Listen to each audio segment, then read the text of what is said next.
So let's actually try and go backwards.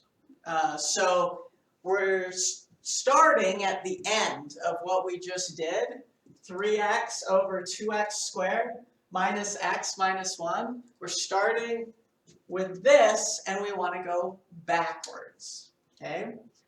Well, how do we do that?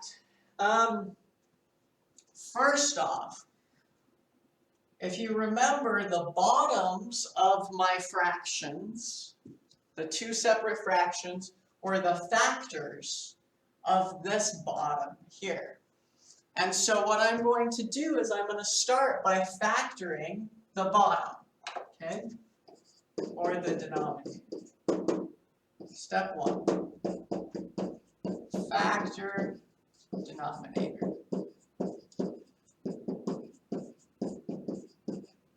Okay, so we're going to factor our denominator. Now, I'll just go through factoring it real quickly, just so that you kind of remember how to factor. We've got 2x squared minus x minus 1, and we want to factor this. So I want to look for numbers that multiply to, this isn't a 1 here, so I've got to do 2 times negative 1. So negative 2, okay? And I want things that add to this number in the middle, okay? Negative 1, okay? So what numbers multiply to negative 2 and add to negative 1? Well, negative 2 and positive 1, okay? So we figured out our numbers. Then what do? We split the x's into these two separate parts, right? So we do 2x squared, and then the x's will split into these two separate parts. We'll do minus 2x and plus 1x, right? No, that's the same thing as this, minus 1, okay? And then we factor by grouping, right? On this part, we look at just these two right here, and we say, what can we factor out of those?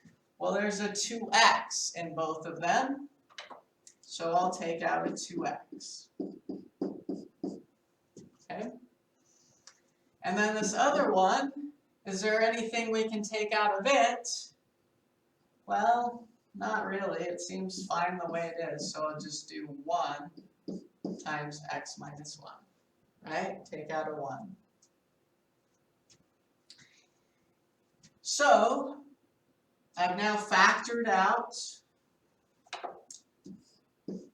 the common factors between these two parts.